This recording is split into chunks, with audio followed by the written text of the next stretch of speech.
Hi all, welcome to Bhavani fashion world. இன்றைக்கி நம்ம இது வரைக்கும் நான் ஸ்டிச் பண்ணியிருக்கிற பேட்ச் ஒர்க் ப்ளவுஸ் டிசைன் தான் உங்கள்கிட்ட காமிக்க போகிறேன். இந்த ப்ளவுஸ் தான் நான் ஃபஸ்ட்டு டிசைன் பண்ண ஒரு ப்ளவுஸ். இந்த ப்ளவுஸ் எங்கள் அத்தைக்கு தான் பண்ணேன். இந்த ப்ளவுஸெல்லாம் ஸ்டிச் பண்ணி ஆல்மோஸ்ட் ஒரு 4 இயர்ஸ்க்கு மேலேயே இருக்கும். அப்போலாம் எனக்கு பேட்ச் ஒர்க்லாம் என்னென்னு கூட தெரியாது. நான் என்னோடய லேர்னிங் எல்லாமே யூடியூப் பார்த்தா நானே லேர்ன் பண்ணியிருக்கிட்டது தான் எல்லாமே. அப்போ மொபைல் வாங்கின புதுசு. என் மொபைல் எப்படி யூஸ் பண்ணணும்னு கூட எனக்கு அப்போ தெரியாது.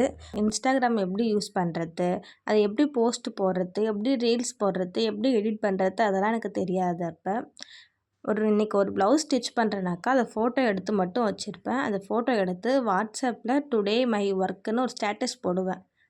இதில் முக்கால்வாசி ப்ளவுஸ் என்னோடய ஃப்ரெண்ட்ஸோட ப்ளவுஸாக தான் இருக்கும். கல்ச்சுரல்ஸ்லாம் வந்தாக்கா முக்கால்வாசி பேர் என்கிட்ட தான் ப்ளவுஸ் ஸ்டிச் பண்ணுறதுக்காக கொடுப்பாங்க. நம்மளுடைய ஸ்டிச்சிங் நீட்டாகவும் ஃபினிஷிங்காகவும் எந்தவித குறையும் இல்லாமல் இருந்தாலே நம்மளை தேடி கஸ்டமர்ஸ் தானாக வருவாங்க.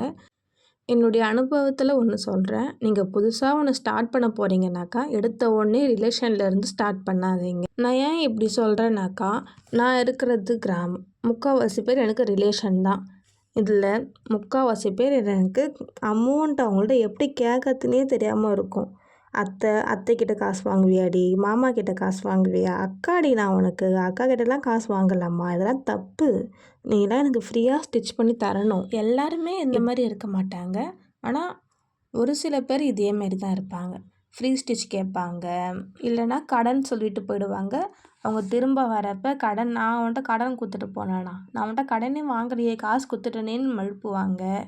ஏன்னா இதெல்லாம் என்னோடய வாழ்க்கையில் நிறையாவே நடந்துருக்கு. சொந்த ஊர்லேருந்து ஸ்டிச்சிங் ஃபீல்டில் இருக்கிறீங்கனாக்கா உங்கள் வாழ்க்கையில் இதேமாரி நிறையா நடந்திருக்கும். இது வரைக்கும் நடந்ததெல்லாம் விட்டுருங்க. ஆனால் இதுக்கப்புறம் இந்த மாதிரி ஏமாலியே இருக்கக்கூடாது. யாருக்காக இருந்தாலும் ஒரே ப்ரைஸ். யாருக்கும் ஃப்ரீ ஸ்டிச் கொடுக்கக்கூடாது, யாருக்கும் கடன் கொடுக்கக்கூடாது. யாரை பார்த்தாலும் கண்ணை பார்த்து தான் பேசணும். போல்டாக கொஞ்சம் திமிராகவும் பேச கற்றுக்கணும். முக்கியமாக நம்மளோட ஒர்க்கை யாருக்காகவும் ஃப்ரீயாக ஸ்டிச் பண்ணி கொடுக்கக்கூடாது. ஒரு அமௌண்ட் வாங்கிட்டு தான் ஸ்டிச் பண்ணணும். நீங்கள் ஒரு பிகினராக இருந்தாக்கா நான் சொன்ன டிப்ஸ் எல்லாம் உங்கள் ஒர்க்கு ஸ்டார்டிங்லேருந்தே பண்ணுங்கள். யாருக்கும் ஃப்ரீ ஸ்டிச் கொடுக்காதீங்க, அது யாராக இருந்தாலும் சரி.